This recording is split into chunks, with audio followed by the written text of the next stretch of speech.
27 صفر اور ستمبر کا مہینہ تھا، تو 622 عیسوی تھی۔ تو ادھر ہے مدینہ اور ادھر ہے جبل ثور۔ تو ابو بکر نے عرض کی میں نے ایک غار ڈھونڈ رکھا ہے، پہلے وہاں چلتے ہیں، تو جب ہماری تلاش ذرا رک جائے گی پھر ہم نکلیں گے۔ تو اللہ کے نبی پنجوں کے بل چل رہے تھے، پنجوں کے بل، پنجوں کے بل اس لیے چل رہے تھے کہ پاؤں کا نشان دیکھ کر کھوجی پیچھے نہ پہنچ جائے۔ یہ ایک علم تھا جو اب مٹ گیا ہے، چونکہ سڑکیں پکی ہو گئیں تو چور کا نشان ختم ہو جاتا ہے۔ جب سڑکیں کچی ہوتی تھیں تو اس کے قدموں کو کھوجی پہچانتا ہوا چلتا چلتا چلتا اس کے گھر پہنچ جاتا تھا، چاہے وہ 100 میل ہوتا تھا۔ تو یہ کوئی مکہ سے غار ثور 3 میل تھا، تو آپ ایسے جا رہے تھے ایسے۔ ابو بکر کبھی آپ کے آگے چلتے کبھی پیچھے چلتے، کبھی آگے چلتے کبھی پیچھے چلتے۔ تو آپ نے پوچھا یہ کیا کرتے؟ کبھی آگے کبھی پیچھے۔ تو کہنے لگے اخاف الرصد فامشی امامک، اخاف الطلب فامشی خلفک۔ جب مجھے یہ خیال آتا ہے کہ کوئی آگے چھپا ہوا حملہ آور حملہ نہ کر دے دشمن تو میں آگے ہو جاتا ہوں، جب مجھے خیال آتا ہے پیچھے سے کوئی پہنچ نہ جائے تو میں پیچھے ہو جاتا ہوں، اس طرح۔ تو آپ نے بہت شکریہ ادا کیا ان کا۔ جب پہاڑ پہ چڑھنے کا وقت آیا تو آپ کی انگلیاں زخمی ہو گئی تھیں ایسے چلتے چلتے۔ کس قدر نبی اسباب کی رعایت کر رہے ہیں، اسباب کی رعایت کتنی ضروری ہے۔ تو ابو بکر نے آپ کو کندھے پہ بٹھایا اپنی کمر پہ، اور غار جبل ثور ایسے سیدھا پہاڑ ہے ایسے، میری آج تک ہمت نہیں ہوئی چڑھنے کی، حالانکہ کتنے سالوں سے اللہ لے جا رہا۔ تو آپ کو اپنے کمر پہ بٹھا کے اوپر پورا پہاڑ اوپر چڑھے، پھر آپ کو باہر کھڑا کر دے گا، آپ اندر نہیں جائیں گے۔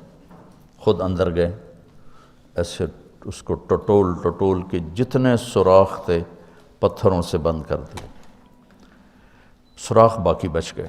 تو اپنی پگڑی اتاری، پھاڑ پھاڑ کے سوراخ بند کی، پھر سوراخ باقی تھے، کرتا اتارا اور پھاڑ پھاڑ کے سوراخ بند کیے۔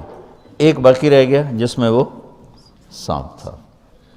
علماء نے لکھا ہے کہ وہ سانپ جو ڈس رہا تھا، ایک تو سانپ اپنی فطرت سے ڈستا ہے نا، علماء نے لکھا وہ اس لیے ڈس رہا تھا کہ وہ راستہ مانگ رہا تھا دیدار نبوت کے لیے۔ یہ کئی علماء نے یہ لکھا ہے کہ وہ اپنی فطرت سے نہیں، احتجاج کر رہا تھا کہ میں نے راہ دے، میں بھی دیدار کروں، میں بھی دیکھنا چاہتا۔ یہ تھا۔ تو کہا یا رسول اللہ آئیے۔ جب آپ اندر تشریف لائے تو اندھیرا تھا، پتہ نہیں چلا۔ جب تھوڑی سی روشنی ہوئی تو دیکھا ابو بکر کا نہ کرتا تھا نہ عمامہ۔ تو آپ نے پوچھا تیرا کرتا کدھر ہے، تیری پگڑی کدھر ہے؟ تو انہوں نے اشارہ کیا کہ یہ سارے سوراخ تھے۔ تو اللہ کے نبی کی آنکھیں چھلک پڑیں، اور آپ نے ایک دم بے ساختہ کہا یا اللہ میں ابو بکر سے راضی ہوں، تو بھی اس سے راضی ہو جا اور اسے جنت میں میرا ساتھی بنا دے۔ تو اسی وقت جبریل اترے اور آ کر کہا یا رسول اللہ تعالیٰ خوشخبری دے رہے ہیں کہ وہ آپ کے ساتھی سے راضی ہو چکے ہیں اور جنت میں یہ آپ کے ساتھی بھی ہیں۔ یہ خوشخبری ہے کہ یہ جنت میں آپ کے ساتھی ہیں۔ تو انہوں نے قریش نے کھوجی بلا لیا، تو انہوں نے وہ انگلیاں پکڑ لیں اور ان انگلیوں پہ چلتے چلتے چلتے جبل ثور پہنچا دیا۔ تو اللہ نے ان کے آنے سے پہلے، غار کا دہانہ بڑا ہے، ایک بیل ہو گیا، اس کے بیچ میں مکڑیوں نے جالے پھیلا دیے، ایک کبوتری نے تن کے رکھ کے انڈے دے دی۔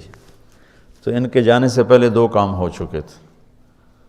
تو وہ کھوجی کیسا، حالانکہ پہاڑ پہ تو کچی زمین پہ تو پورا پاؤں لگتا ہے، پہاڑ پہ تو ایسے ایک آدھ کوئی نشانی پڑتا ہوگا تو کیسا علم تھا، ان کو لا کر اس نے دروازے پہ کھڑا کر دیا، کہا یہ ہے، اس سے آگے کوئی نہیں۔ تو ابی بن خلف کہنے لگا تیرا دماغ خراب، یہ جالا محمد کی پیدائش سے بھی پہلے کا بنا ہوا ہے، اور تو کہتا ہے ادھر گھس گئے، بے وقوف کہاں لے کے آ گیا؟ اب ابو بکر ڈر رہے تھے کہ یا رسول اللہ اب کیا ہوگا؟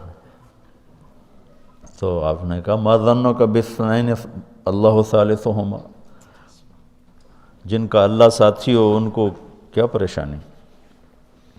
تو امیہ بن خلف نے وہیں دروازے غار کے منہ پہ بیٹھ کے اندر منہ کر کے پیشاب کیا، اب دونوں سامنے بیٹھے تھے۔ تو آپ نے مسکراتے ہوئے فرمایا دیکھو اگر یہ ہمیں دیکھ سکتے تو یہ یہاں بیٹھ کے پیشاب کرتا، تو انہیں آرام سے وہاں پیشاب کیا، وہ سامنے بیٹھے تھے دونوں۔ اللہ نے بیچ میں پردہ ڈال دی۔ قرآن ابوبکر صدیق کے اندر کے جذبے کو بتاتا ہے، لا تحزن، لا تحزن۔ قوم موسیٰ جب سامنے پانی اور پیچھے فرعون، تو ان کے جذبات کی ترجمانی کرتا ہے انا لمدرکون، انا لمدرکون۔ 40 برس کی صحبت اٹھائی ہے دو نبیوں کی، ہارون اور موسیٰ۔ وہ کلیم اللہ ہیں، پہلے رسول کلیم اللہ، رسول تو ان سے بھی پہلے تھے، کلیم اللہ پہلے کلیم اللہ ہے، اور 4 بڑے انبیاء میں سے ایک ہیں، ابراہیم، موسیٰ، عیسیٰ، نوح، اور 5ویں ہمارے نبی سب سے بڑے۔ تو جب آگے سمندر اور پیچھے فرعون، تو ان کو اپنے نبی کی کوئی فکر نہیں رہی، نہ موسیٰ علیہ السلام نہ ہارون۔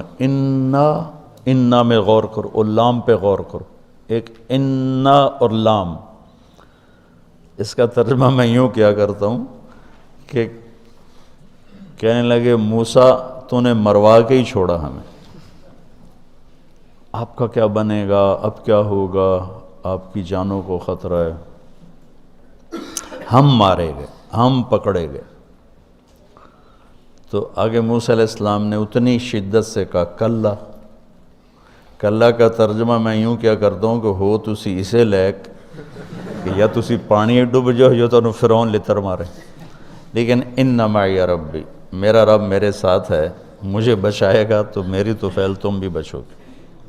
تو انا لمدرکون ان کے ذہن کی عکاسی کرتا ہے، پستی ذہن کہ صرف اپنی پڑ گئی، اور لا تحزن عکاسی کرتا ہے کہ ابراہیم، ابوبکر اپنی جان کا اگر خوف ہوتا تو لفظ آتا لا تخف، انہیں غم لگ گیا اپنے نبی کا کہ اب میرے نبی کا کیا ہوگا۔ تو حزن اپنے لیے نہیں، اپنے دوسرے کے لیے، آپ کی اب آپ کا کیا بنا، اب میرے نبی کا کیا بنے گا، اس کیفیت کے لیے قرآن نے اس میں عظمت صدیق ہے، لا تحزن، کہ انہیں اپنا کوئی فکر نہیں تھا، انہیں فکر پڑ گیا نبی کی۔